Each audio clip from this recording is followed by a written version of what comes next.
morning, everyone. Today is Thursday, September 17th, and we're here for a work session. As usual, we'll start with the Pledge of Allegiance. Jody, if you could please take the lead for us. I pledge allegiance to the flag of the United States of America and to the republic for which it stands, one nation, under God, indivisible, with liberty and justice for all. Thank you, Jody. Before we get started with our meeting agenda, I have just two brief statements to make. The first touches on the obvious. Supervisor Aguiar is not able to be with us this morning due to a scheduling conflict, so I am here in her absence. As a reminder, my name is Devin Higgins, and I am Deputy Supervisor under Supervisor Aguiar. Lastly, following is a statement from the Supervisor, which I will read aloud on her behalf. Today, the Town Board and I are very pleased to welcome representatives from AKRF, Environmental Planning and Engineering Consultants, and McLean Associates for a long-awaited kickoff meeting on the effort to update our town's comprehensive plan. We had originally been planning for this meeting to occur in mid-March, but it was delayed due to COVID-19. I thank the folks from AKRF and McLean for adhering to our safety protocols and for following all social distancing procedures in place here at Town Hall. My husband and I elected to move to Riverhead because we were drawn to the open farms, sprawling vineyards, scenic beaches, and windy country roads that stretch from Wading River to Jamesport and everywhere in between. The massive undertaking of updating our town's land use and zoning maps, which formally begins today, aims to maintain everything we all love about our town and its various hamlets through, among other things, preservation, consideration of open space, economic factors, and transportation networks, to name a few. In short, this plan will guide the future of our town.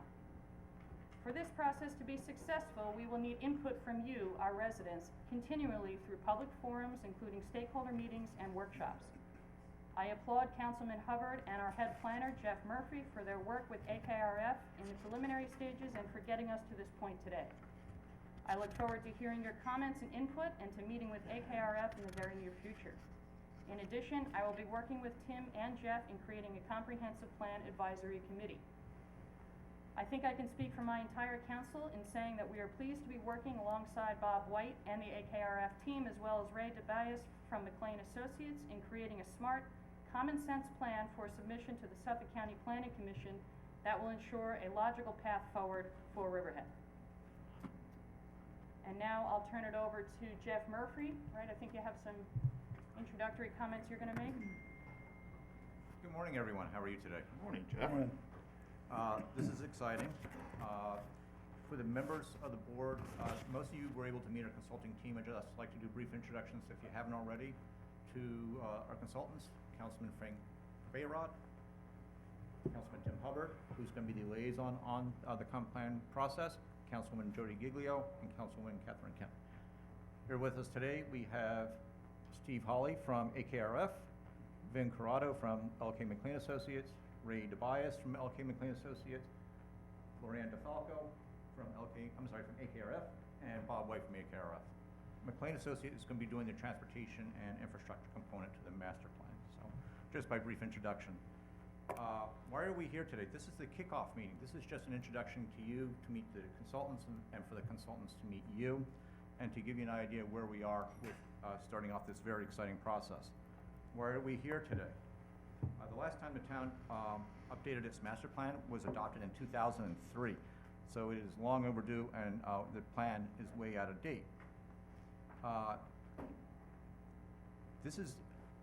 Takes about a 5 to 10 to 15 year look into the future, a crystal ball, so to speak, in terms of what our projections are in terms of population, employment, land use, and what consequences those may have for you as decision makers as we go forward. As this is an annual 10-year process, some planners don't even get the opportunity to do this, so I'm excited to be a part of this in Riverhead. Why is this so important? It's required by state law. Every decision that you make as an elected body has to be based upon and consistent with a comprehensive plan. Your decisions today are being based upon a plan that was adopted back in 2003, so it is due time to update it. More importantly, things have changed since 2003. Things have changed in the last 6 months around the world that are affecting us directly. So this is a perfect timing to undertake this effort. Can you imagine if we started this effort last year prior to the pandemic? we would have to go back and relook at everything that we had done. So the timing is absolutely perfect to begin this effort. We now have issues such as the COVID, the pandemic. We have global warming, which is not necessarily a new issue, but it's an ongoing issue. We have issues such as social issues. And dare I say, our demographics have now changed dramatically. The baby boomer population is no longer the largest population group in the United States. We have been replaced, I say we, by the Generation X and the new millennials. I just found out today I am married to a Generation X. So,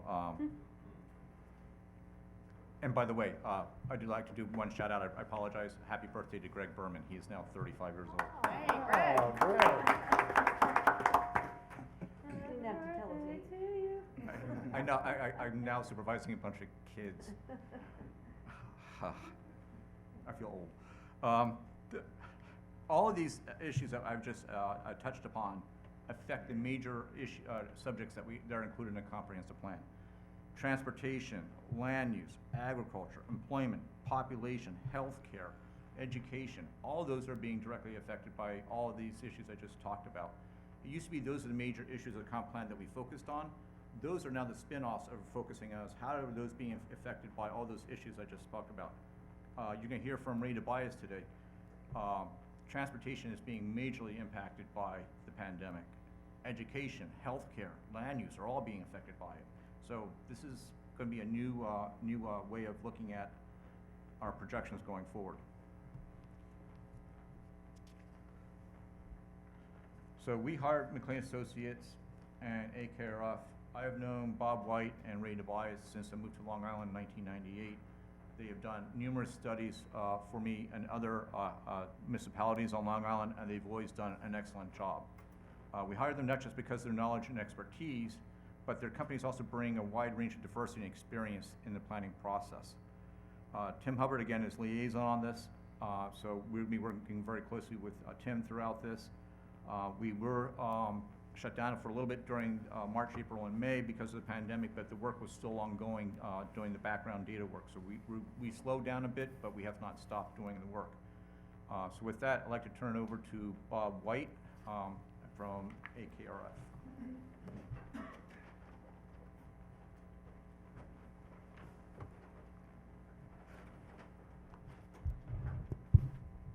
Good morning, everyone.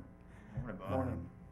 Thank you on behalf of our team for hiring us to do this comprehensive plan update. We're really excited about it. It's a great opportunity for us, and I think a great opportunity for the town to advance that 2003 master plan, update it, and look forward to the future, and a changing future. When we were retained for this project back the end of last year, there was a different thrust or focus, and that has really changed and caught us all by surprise. But I think the fact that it happens, if you want to make lemonade out of it, is it helps us look to the future with certainly a different eye and a different expectation and a different planning perspective. I think each of your packets, if you want to know more about our firms, your packets have information on AKRF. Oh, okay. Well, Steve will hand you a packet. We get distracted when you give us packets and you're trying to talk and we're Okay. jumping ahead of you. Apologize, I thought you had me. We can handle it. We will be glad to hand you a packet at the end of our presentation, and you can learn more about our firm. If you have any questions, please ask Jeff, and we'd be happy to answer them. Just briefly, because Lorianne has the balance of the presentation, the agenda is, we want to give you an overview of what this project is about, what the purpose and need of the project is, what the preliminary issues and opportunities are for us, the approach, the schedule. I should underscore what Jeff said about the community outreach component of this. We have a very large and comprehensive community outreach plan that we will work with Jeff to finalize and begin the outreach process. And as part of the master planning process, we're going to update the existing conditions from the 2003, especially with respect to the land use map, which you see to your right, which we've begun that process with respect to land use and zoning. And the outcome of this work will be to update the map and the zoning recommendations. So just briefly, I just want to touch upon some of the key components of this project. When we started last year and responded to the RFP, one of the major issues was the market study and the retail reuse of underutilized or underused commercial properties as the retail markets has changed over the years. As I said, zoning recommendations and land use patterns since 2003 to update those and revise the zoning maps. Agriculture and transfer development rights analysis is part of our scope of work. Transportation and infrastructure with respect particularly to traffic and changes in traffic patterns and congestion and relieving delay and traffic backups. All of this will be wrapped into a generic environmental impact statement, which will be part of a public review process. So there will be recommendations, then they will be analyzed as part of an environmental impact statement, which will be a public process in addition to the outreach process that will be used to develop the plan and recommendations. And also, I'll add, since we were retained, some of the other issues that have come up, of course, are the coastal planning and sea level rise, emergency planning, and planning not just for public health, but also storm-related events, which, if you look at projections, could be more intensive and frequent in the future. We're going to look at energy systems and alternative energy, as Jeff said, potential shifts in regional population and housing distribution that have come about or expected to come about as a result of our pandemic. And I'll add to that also affordable housing and affordable housing needs and social justice issues, which have also come more to the fore over the past year. With that, I would like to turn it over to Lorianne, who will walk through our presentation. And if you have questions, feel free to ask them, but if you could hold them until the end, we would appreciate that so that we can answer them at one time. Thank you.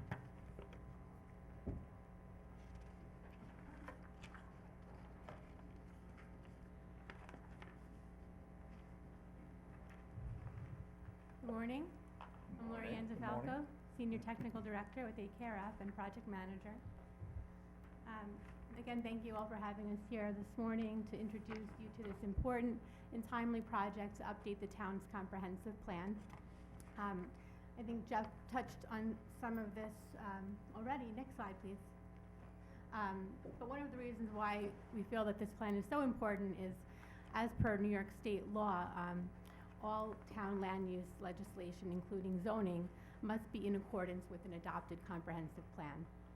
In fact, according to the statute, one of the most important powers granted to a town is the authority to regulate land use through comprehensive planning to protect public health, safety, and welfare. It's a forward-thinking plan. It's long range. It will guide the future development and growth of the town for the next 10 to 20 years. And it's comprehensive. It will cover a range of topic areas and include goals and policies that will affect a number of town departments. For example, population and employment, housing demand, consideration of natural resources, agriculture, community facilities, and transportation infrastructure. These are all things that we will be looking at as we do our planning. Next slide, please.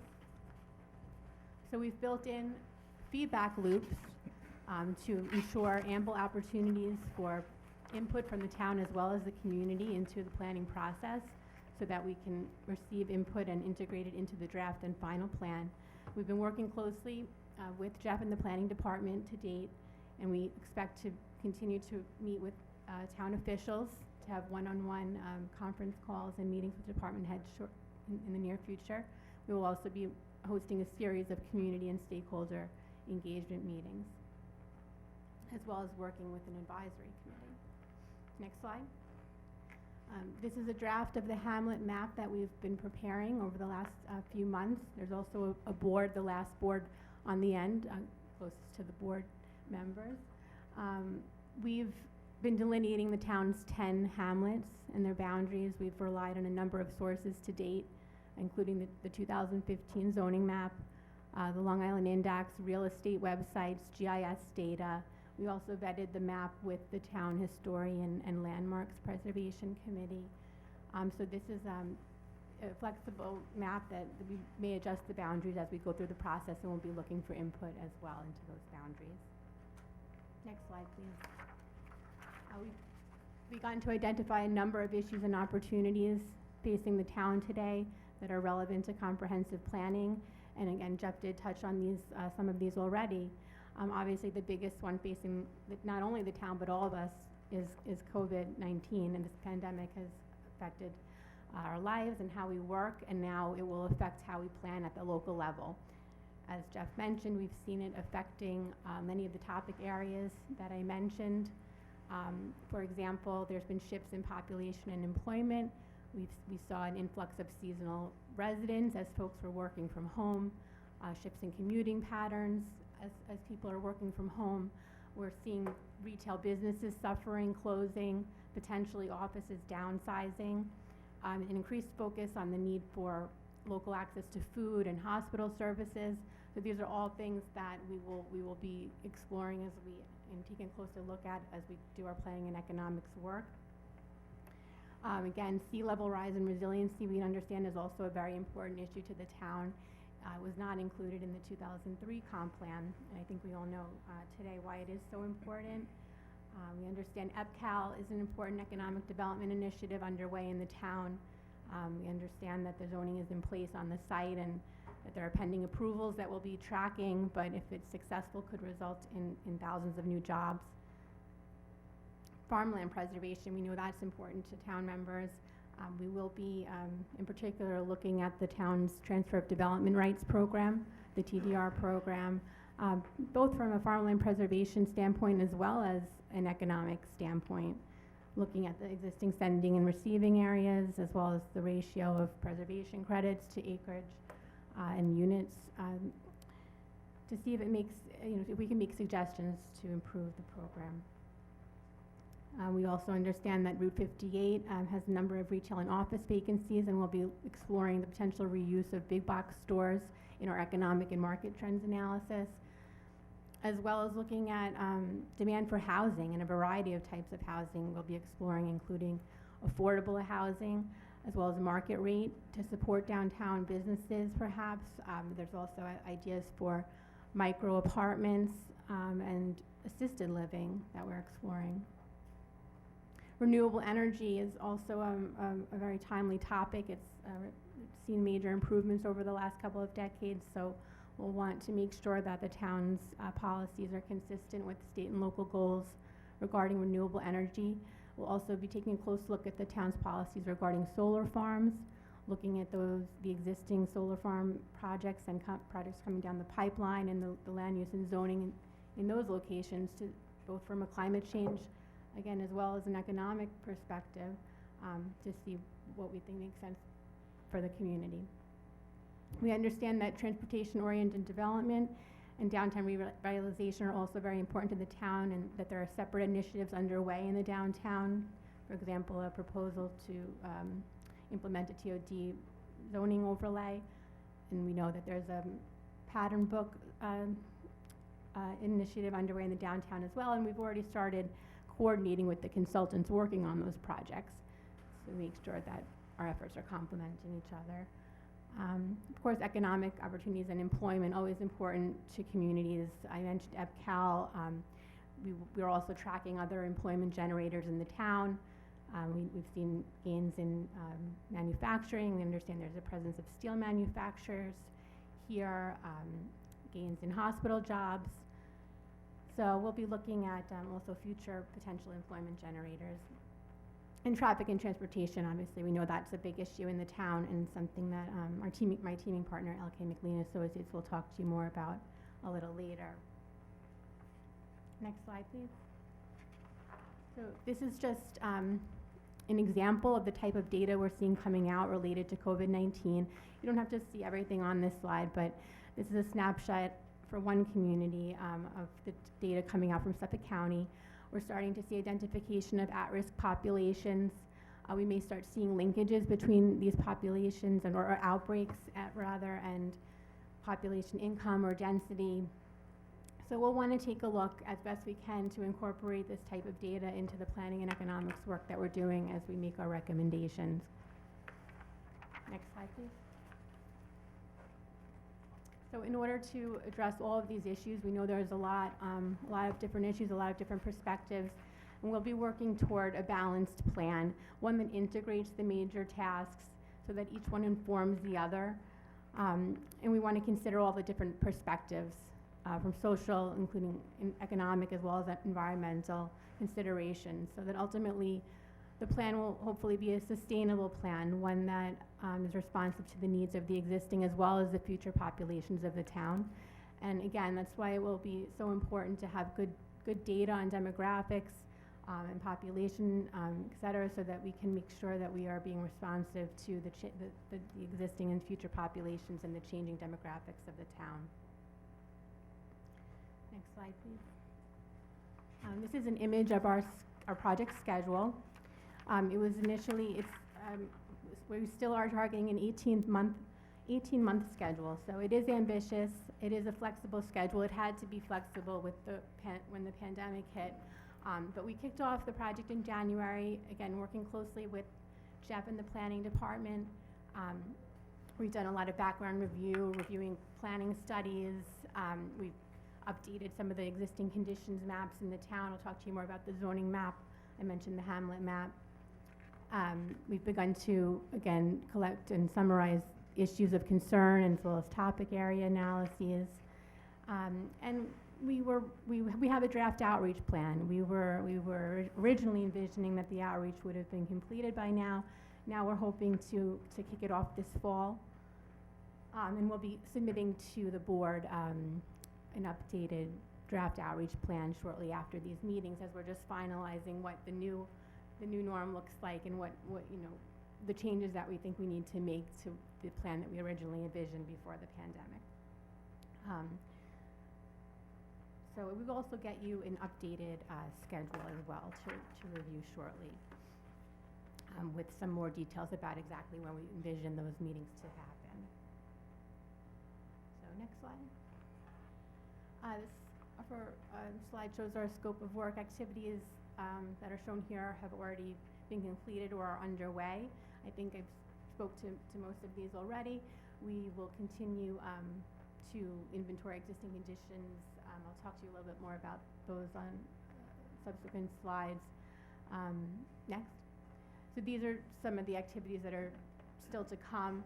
Obviously the community engagement process, and I'll talk to you about that in more detail on another slide as well. We also envision joining a bus tour with the town to see some of the sites that we've been discussing today. Again, our economic and market trends analysis will be so important to test a lot of the issues that we've been talking about, to really provide the foundation for some of the recommendations. And again, all of this is working toward an updated comprehensive plan update. Next slide.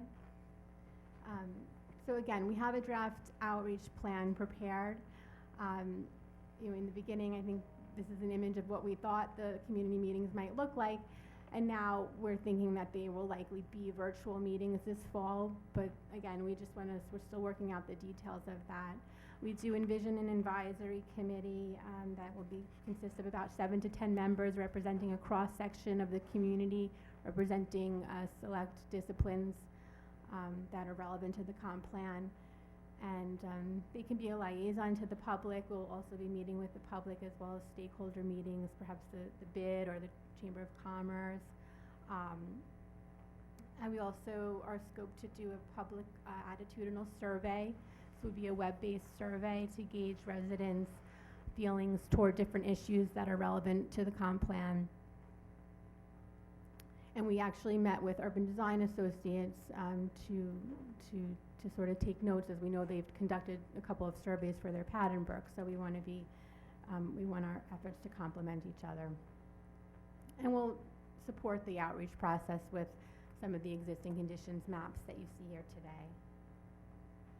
Next slide, please. Again, no need to read all of the data on here, but this is just a snapshot of some of the population, employment, and demographics data that we've been collecting.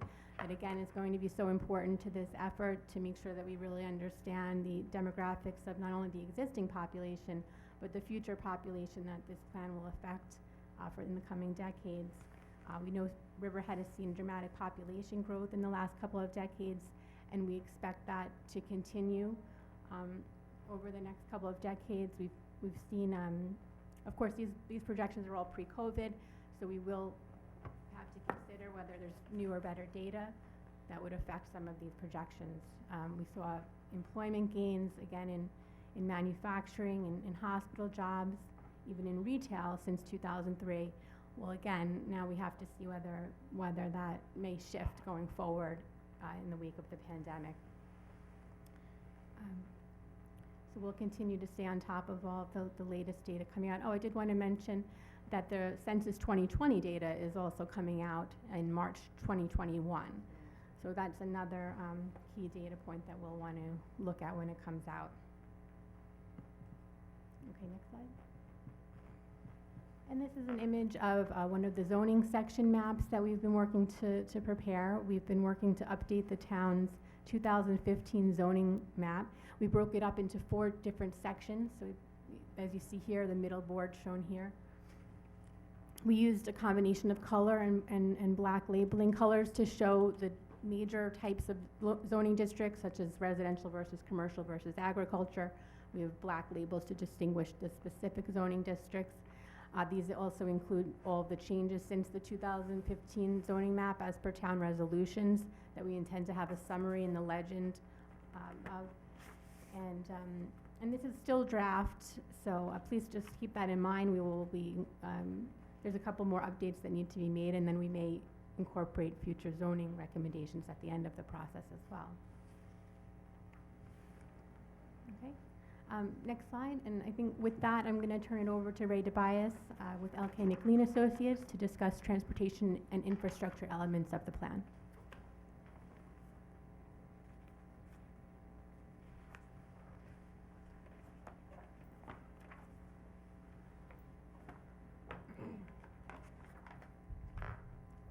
Good morning, everyone, and thank you for having us here to kick off, or at least talk about some of the transportation and infrastructure issues that we'll be investigating during the course of this project. Working with me and already introduced in the audience is Vin Corrado with LK McLean Associates. We'll be working together on this project. So in terms of transportation and infrastructure, first thing we'll do is we'll conduct an inventory of existing systems, and when I say systems, they would be transportation. All modes of transportation are included, so that would be highway, bus, rail, pike, and pedestrians. In terms of infrastructure, specifically that refers to utilities, and also included that would be an assessment of alternative energy options in the future. First thing we'll do is conduct a general assessment of capacity and condition of all of those facilities. So we're going to try to determine the current demand imposed on them and project the future demand. In terms of traffic volumes, future demand projection at this point in time is very difficult because of COVID.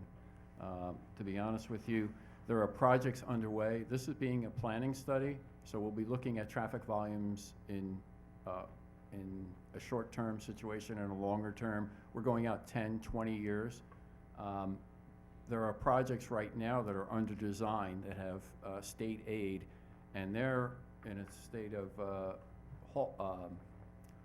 they're in a state of being halted because there's some dilemma in trying to figure out, if you're designing a road, do you need turning lanes? Do you need additional traffic signals? Things of that nature. And that all depends on the traffic volume. So those projects are also affected, design projects as well as planning studies. The New York Metropolitan Transportation Council, which we refer to as NYMTC, it's NYMTC, is the regional planning organization for this area. And when I say this area, that's all of Long Island, all of New York City, and the entire Hudson Valley. NYMTC does projections, population projections, and comes up with a long-term transportation plan. They're now working on their 2055 year projections. So they've already issued a draft. They're looking for comments this month on that. So that's another agency that's doing projections on population that we'll be taking a look at. I mentioned projects being halted, waiting for some type of guidance on projecting traffic volumes. New York State DOT, Department of Transportation, last month issued guidance or preferred guidance on projecting traffic volumes in the future. With the onset of COVID and the drop in traffic volumes, the preferred method is to take any traffic counts that are available that have been taken within the last 5 years, go back to that year, which was unaffected by COVID, and then project the volumes forward into the future using a projected normal growth per year. And when I say normal growth, the projected normal growth figures are less than 1% per year. So we have that information to look over and determine how much that will affect the future traffic volume projections for this planning study. COVID is also causing some permanent adjustments. You think you're doing a planning study, there's a virus, within 2 years, year or two, everybody has a vaccine, things return to normal.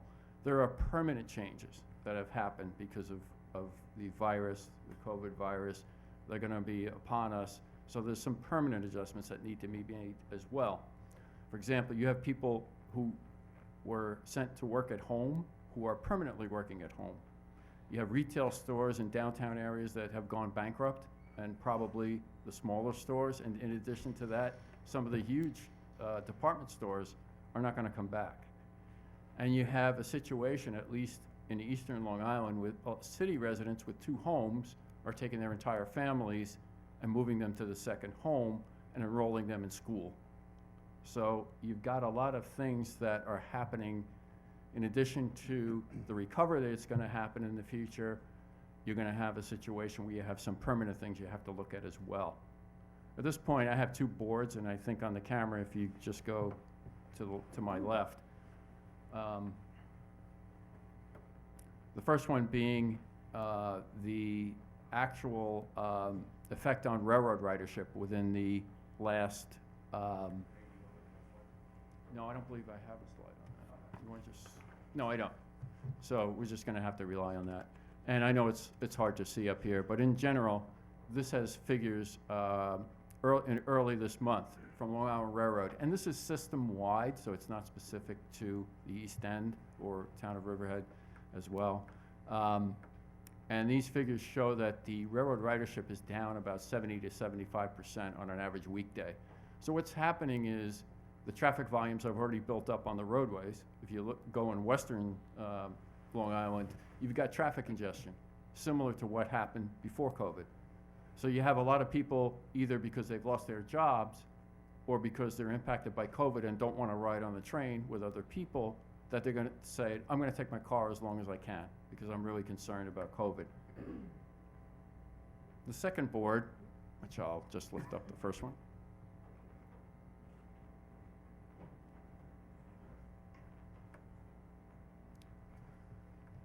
Second board is a good month-by-month account of traffic volumes within the last few months taken by DOT. Now this is taken from their continuous count station. So when I say continuous count, it records traffic every day continually, and it's been doing that for years. The station is located just east of the Shinnecock Canal in the town of Southampton on Sunrise Highway. So it's not specific to Riverhead at all, but it gives you a good indication of what's happening on the East End. If you look from left to right on the chart, and again, I know it's hard to see, but you can take a look at this later. It starts at April and then goes through the month of July. The August data is probably available now, so we can add that to it. But you can see a drop in traffic, a significant drop in traffic volumes because of people working from home or who have lost their jobs earlier through May and June, and then a rebound to a point where, and there's 2 directions of travel shown on here, that's why there's 2 different colored lines, but they're similar, eastbound and westbound traffic at that location. The traffic volumes have either returned to normal or are slightly above normal. I would expect that the August data would show that they're well above normal. And this, when I say normal, this is a comparison of the 2019 volumes for the same April through July months with the 2020. So we've got a situation where we're back to normal and probably above normal in terms of traffic volumes at the present time. During the course of the project, we'll develop recommendations to meet future demand. And when I say demand, it's almost like a supply and demand situation where you have the supply being the available capacity, for example, on the roadways. How much traffic can you handle on the roadways? That's the supply. The demand is the traffic that's actually on those roadways, and not only now, but in the future. In terms of the recommendations, we're going to focus on moving people, not specifically cars. So in that instance, transit is very favorable because you can move a good number of people in one vehicle as opposed to having someone in their car who's maybe a single occupant of the car, which I'll talk about in a second. The other thing that's going to happen in the future, and that's coming, is autonomous vehicles. They're being developed. It's likely within the next 10 years that they're going to be relatively prevalent. So we need to take a look at that in the future. And what that's going to do in terms of large parking areas is probably reduce the size of the parking areas because people will come in autonomous vehicles, get dropped off, call for another vehicle when they're finished.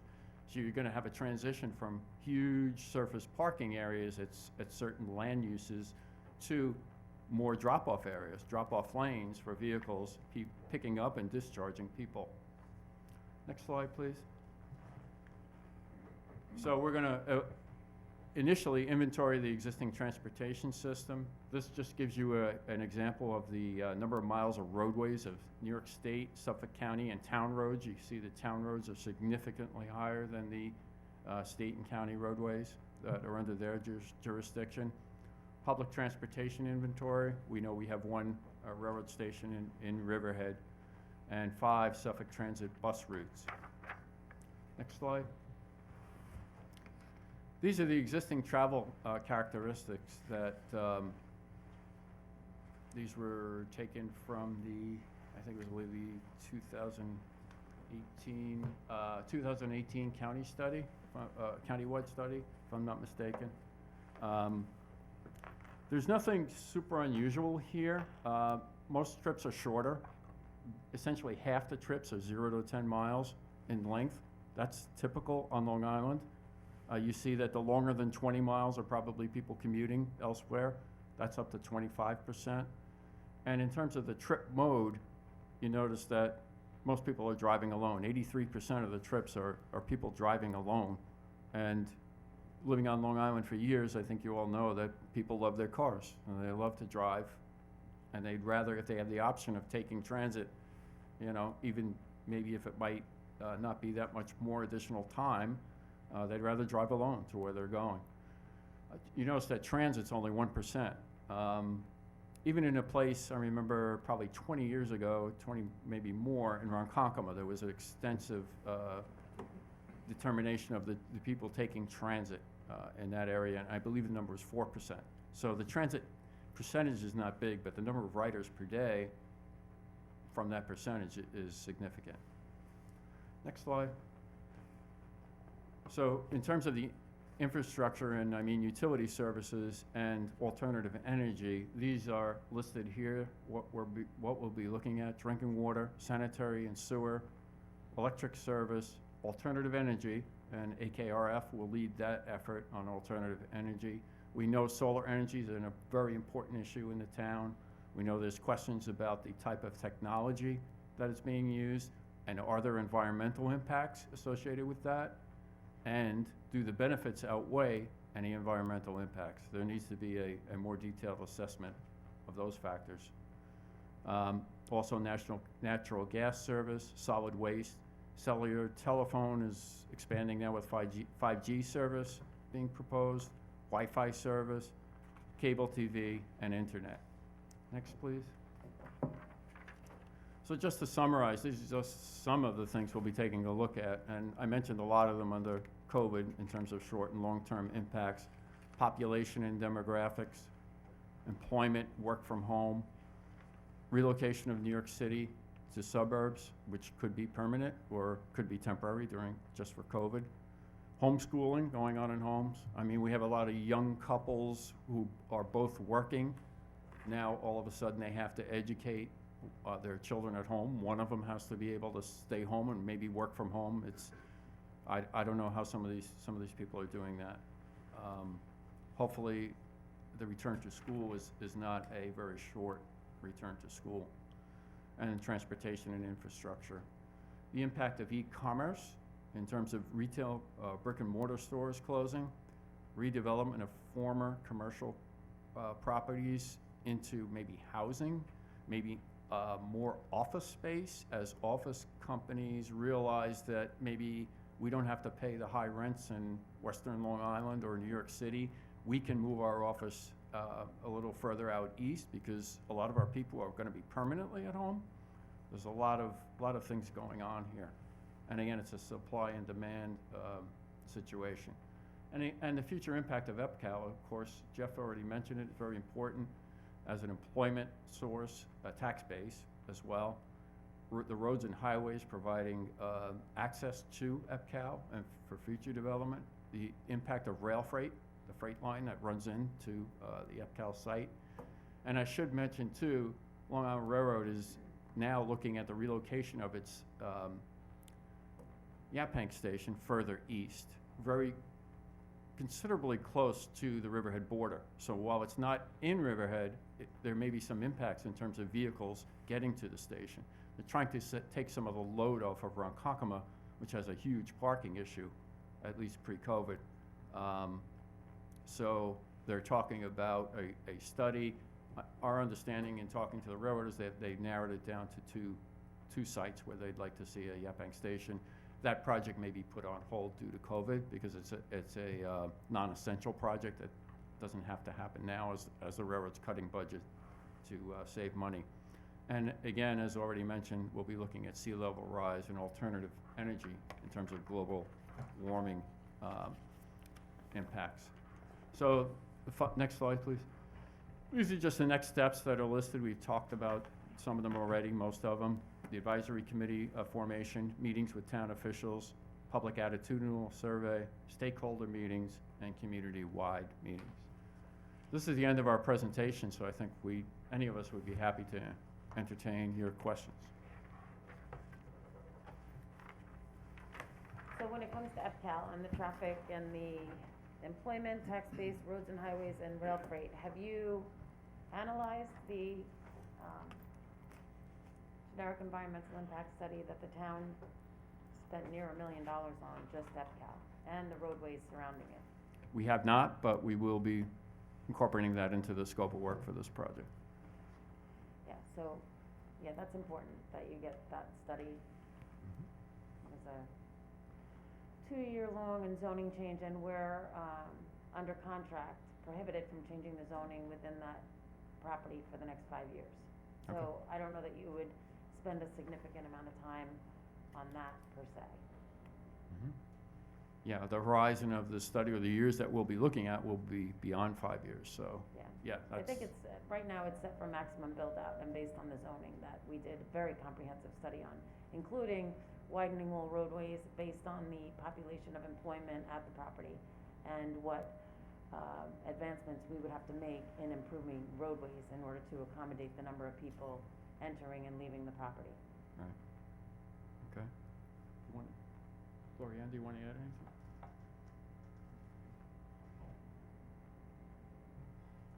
Not much to add, but I understood and appreciate the comments, and we understand that the zoning is in place there. I have not reviewed the GIS for that. I don't know if that's something, but I'll coordinate with Jeff to make sure we get that. Thank you.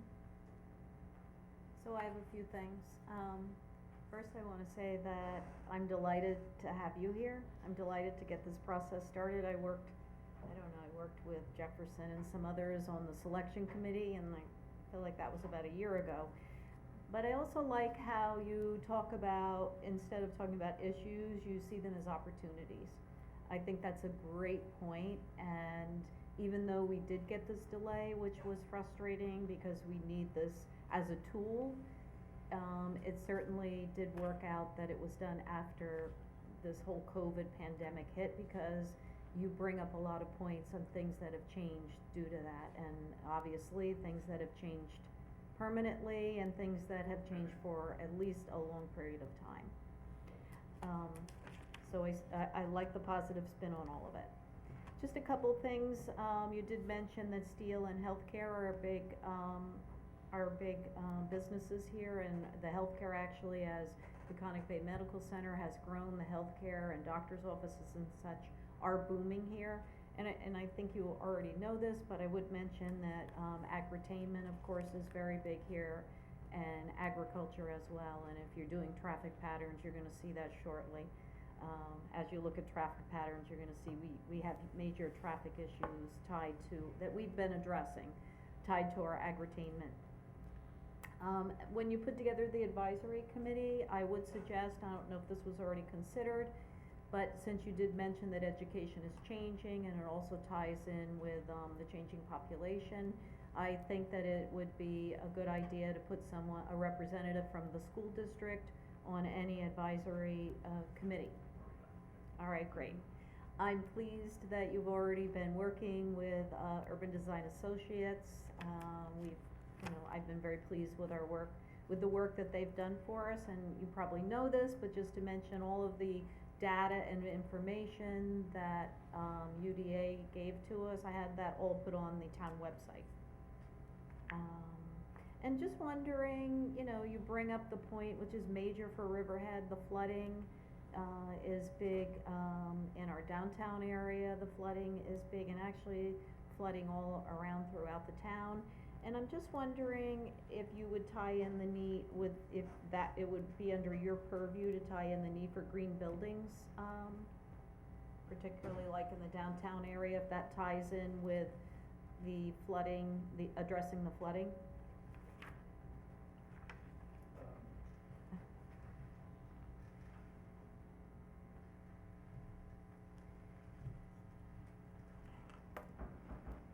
The answer to that is a resounding yes. We have a lot of green infrastructure projects that we've worked on at AKRF. There's a lot of initiative in the city of New York on rooftops and buildings and green infrastructure related to both stormwater retention and reducing heat effects and the effects of climate change. It's what communities can do in their part to look to the future. So the answer to your question is yes, that will be part of our analysis and recommendation. Just to add to that, I know that we're undertaking a redesign of the downtown with the park improvements, and Barry Long through the UDA pointed out that our stormwater infrastructure in the downtown is next to zero. So with the downtown redevelopment, revitalization efforts that are going right now, this is a perfect opportunity to bring in those ideas such as rain gardens, rooftop capturing of rainwater. Those are alternative means of stormwater catchment rather than just more dry wells. All right, thank you both. And I don't know, you didn't get into too much detail. I'm wondering how you will proceed, because I worked with UDA setting up the stakeholder and I worked with Jeff actually, setting up the stakeholder meetings, the public forums, and the online surveys for UDA. So I'm wondering how you will adjust to that. I think you can do a combination. I'm hopeful. I mean, I want to speak with our emergency team here, but it seems like there are locations that you could do, maybe not the public forum, but some of the stakeholder meetings. We even have, over at the aquarium, where we've met in that large ballroom we have, where people could be spread out. We also have Polonaise Park, if, that's an outside place, but that's a good place for meeting. I did find that with the UDA, we had a huge response to our first survey. There were over 1,200 people, and the second survey was not a big response, although it did, all of the answers fell along the same lines. The theme continued throughout, so we felt comfortable with that second survey. That could have been, I don't know, we thought that was because people were so distracted by the COVID that the numbers were down on that. But just to mention, that was kind of an issue on our surveys. I just wondered what your plans are. Great question. we wish we could give you a definitive answer today, but it's kind of a moving target. We're bound by executive orders from the governor, and it Right. translates down to the local level, and we don't want to violate that. There's also the public concern about public assembly. You've read a lot about different things that have been going on in the press. And the question is, I don't think we can ever do what we did with the pattern book right now. That was such a great effort when you had 100 people attending over at the community center. That was phenomenal. I don't think we can do that now. So the question is it gonna be live, or is it gonna be virtual, or is it gonna be a combination hybrid? And I think you've seen that effort with the education now, with the school districts, about trying to wrestle with that issue. And that's what we're gonna have to wrestle very quickly to get to these community outreach, because we definitely want the public input. At the same time, we wanna be respectful and mindful of the fact that we got a pandemic going on. So this is new territory for us, so we just wanna make sure that we're safe, while at the same time giving the public all the opportunity it needs to respond to this. But obviously, we've gotta, Yeah, come on up. while you're coming up, obviously, we've gotta be creative in all of this, and, you know, it's just so important for our community to be able to weigh in on this and buy Hamlets, so maybe even if you're doing a Zoom meeting with a Hamlet, then you could even have more than one. Mhm. I don't know. Yeah, I Just so think- that you get as many people, Sure. feedback from as many people as possible. Yeah, absolutely, and, I mean, as Lorianne showed in our schedule, this is a 1.5-year project. Things are going to, fingers crossed, evolve positively, and I would be a little uncomfortable during the course of this entire process if we didn't have some face-to-face at some point with people, or be in a room with people. Virtual meetings are what we need to do now, to protect ourselves and others, and to keep a process going. But if I didn't say hello to somebody during the course of this process, I feel like I didn't do my job, like I'm saying hello to you. So I think we need to, as Jeff said, figure that out, because this is a curveball for all of us on our outreach plan, and we have to be careful within the context of the public health considerations, recognizing that, yeah, this is a 1.5 years, and as I said, fingers crossed, things will improve. There'll be protocols in place, and where we will stand 1 year from now when we're together is a little unknown. But I think it's an objective for me, and I think of our team, that we will have some personal interaction with people at some point during this process at a public meeting or hearing. So I just think, and as I was mentioning, the second survey, we had a little more trouble getting interest, but that fell right in the middle of the worst of times, and we can't predict the future.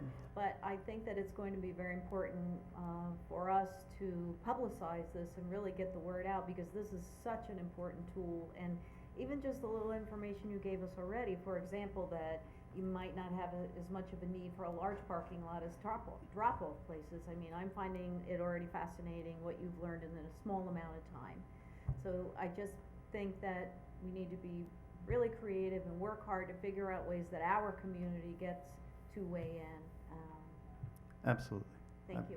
And before you go, how do you begin the stakeholder selection process? Do you request resumes? Is it on your website? Is it on our website? Is it, because I'm going to defer to Jeff. obviously, we want a number of people that may be interested in being a stakeholder, from the business community, from the hamlets, from the You mean for the farm, the advisory? agricultural committee.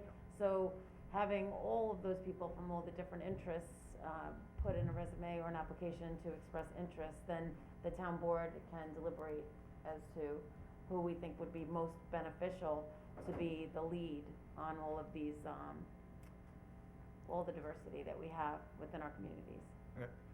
We're not calling it a stakeholder group, we're calling it an advisory group, and we're trying to keep it as a core group to no more than approximately 10 individuals. And these are individuals that are key individuals that have a stake in that subject area, such as healthcare. Obviously, we're going to invite Andy Mitchell. Education, we're going to invite the superintendent. Transportation, with the business community, obviously I've already reached out to Ike Israel, Brian DeLuca. We know who the key people in the community that are representative of a broad cross-section of a certain industry or groups such as the school district or the healthcare system. So I don't think we need resumes per se, because we know who the top of the line people are. They can certainly delegate to a member within their organization to, you know, represent them on a daily or a weekly basis, or as new information comes arise, or how we're gonna communicate with them. It's gonna be a little more interesting now. It's probably gonna be by conference call and Zoom meetings as opposed to face-to-face. But it's not really a stakeholder meeting, it's more an advisory committee amongst the various major sectors of the agriculture. For example, Rob Carpenter is gonna be on representing the agricultural community, you know, and then we also have the advisory committees that we're gonna be reaching out to. So everybody's gonna have their opportunity to participate in this. I wanna make sure everybody knows that, but the advisory committee is really a core group of people that have the. Professionals in the industries. Right. In the community, and I mean, to Jody's point, and I'm sure that you guys are gonna be careful in the selection of the advisory, so that it takes in a cross-section of our community. Yeah, absolutely. But for the pattern book, just to mention, and I'm sure you're probably gonna do this, we met with every stakeholder group in town that we could possibly think of. Yeah, We before- included all of the town committees. Right. Then we moved into, department heads, because the people who work within the town bring a wealth of knowledge as well. Right.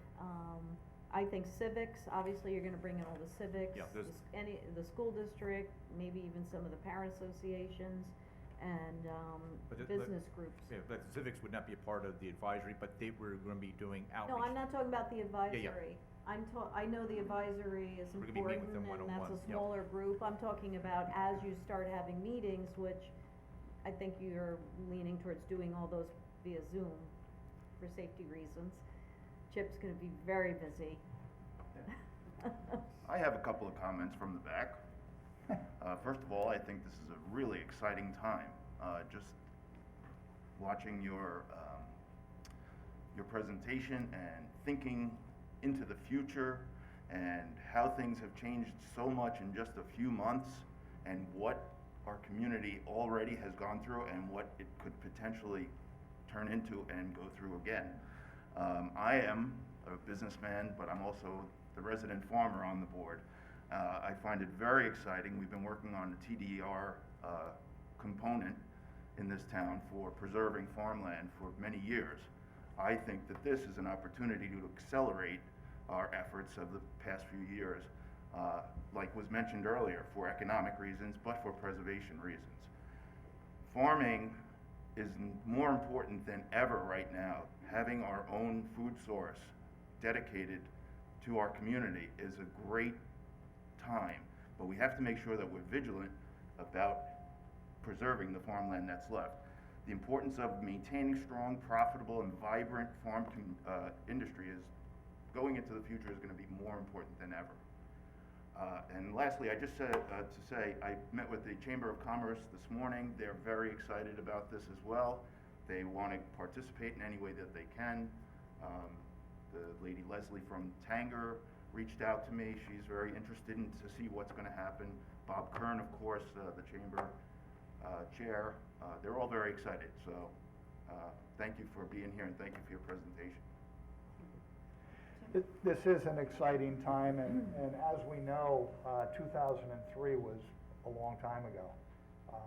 So many things have changed, and we've said right along we've needed to tweak the master plan.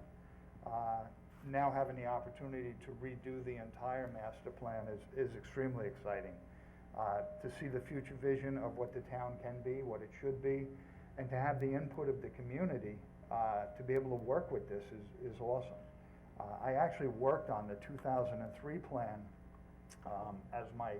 I was a police officer, but I ran the police athletic league, so I worked on the recreation portion of it. And it was very interesting then, and I expect it to be even more so now, because so many things have changed.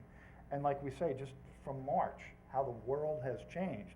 Had we started this or done this 18 months prior to March, we'd be scratching our head and saying, things have changed here already. We need to do this. So as far as timing for this, I think it's awesome. It is at the right time, and you are here in the right time now with the traffic studies, with the fall harvest season coming, which seemed to have started in early August this year as opposed to later. Much earlier. But, you know, so all this is gonna come together, and I'm looking so forward to doing this and working with the community to see what our future town can hold. I like that, well, Frank mentioned potential. We live in an aesthetically beautiful area. We love, the beauty and the farm fields and all our waterways. And obviously, we need to find that right balance, which is where your work will be such a tool for us to find that balance between economics, because, you know, when you live in a beautiful area, it tends to be an expensive area to live in, and it's hard to keep our youth here. We need to do job creation, but at the same time, we wanna retain our historical rural heritage of our area. So we're looking to find that balance and, hoping we can really use your work as a tool. And just a couple more things, if I may say. So, Catherine had mentioned the agritarian industry, which our farmers, you know, it sustains them throughout the years, the agritourism. But Sound Avenue is a historic corridor that was established in the late 70s by Senator Ken LaValle, so the widening of that road is not something that is really on the table as far as that's concerned.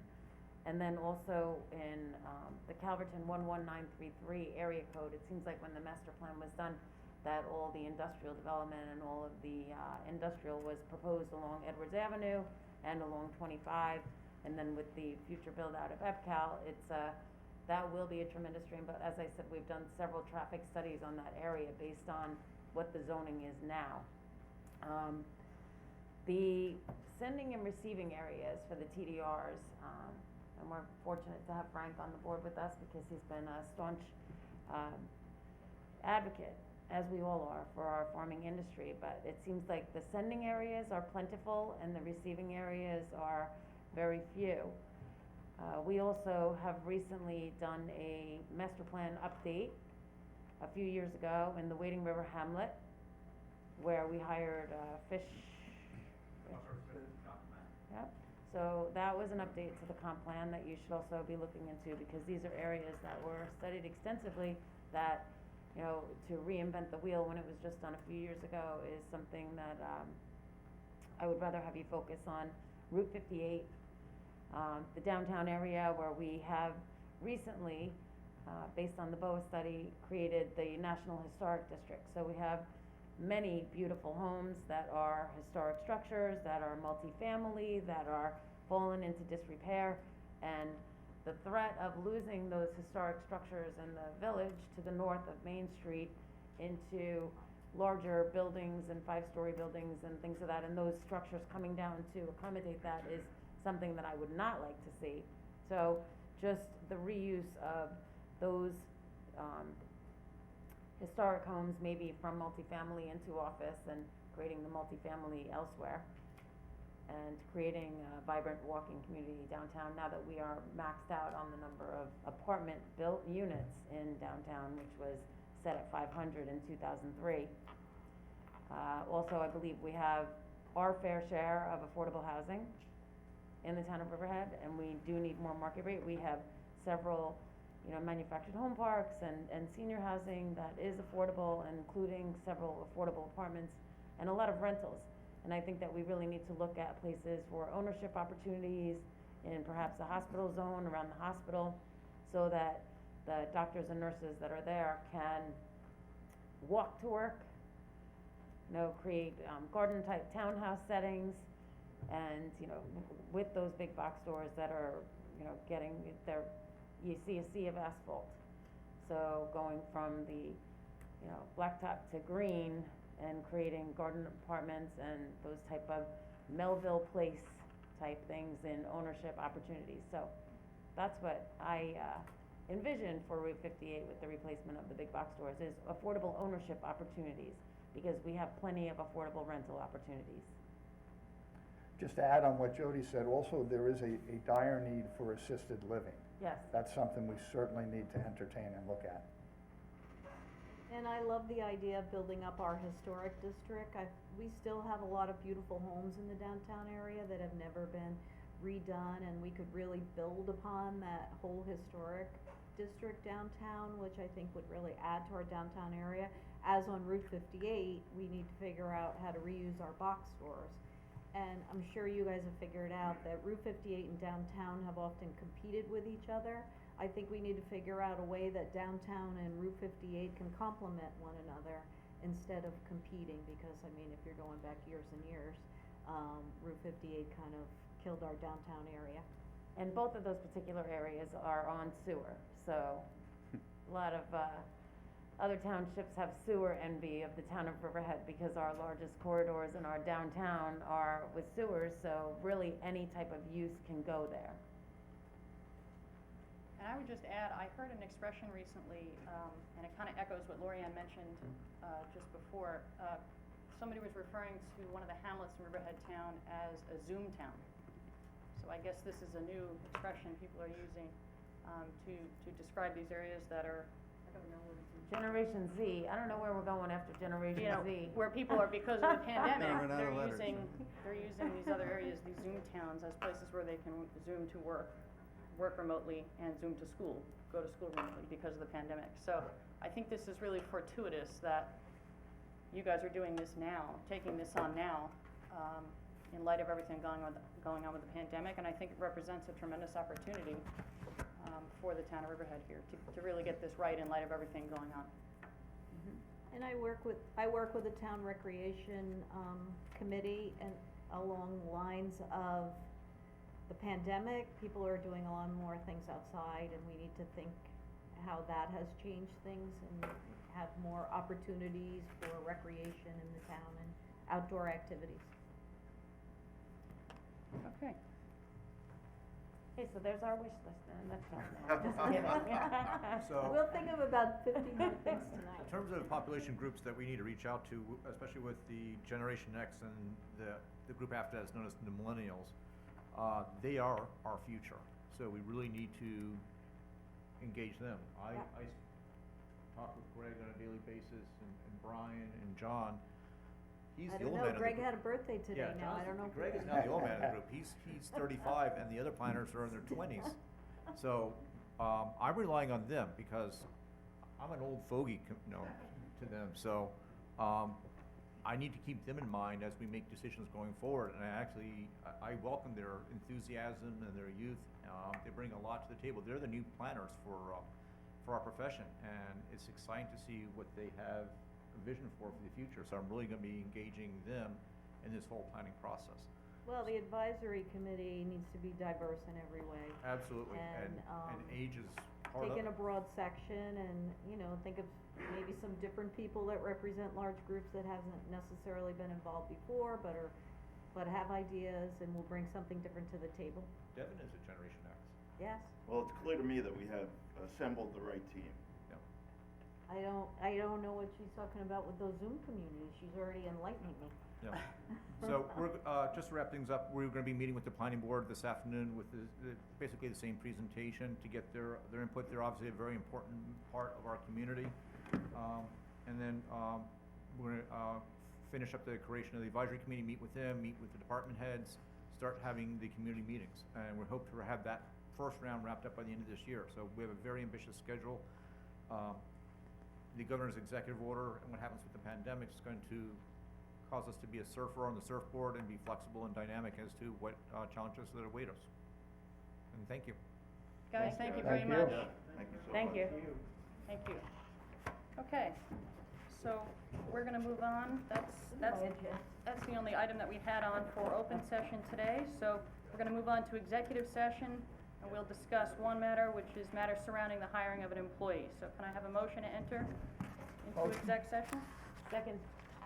All in favor, all opposed? Aye. Aye.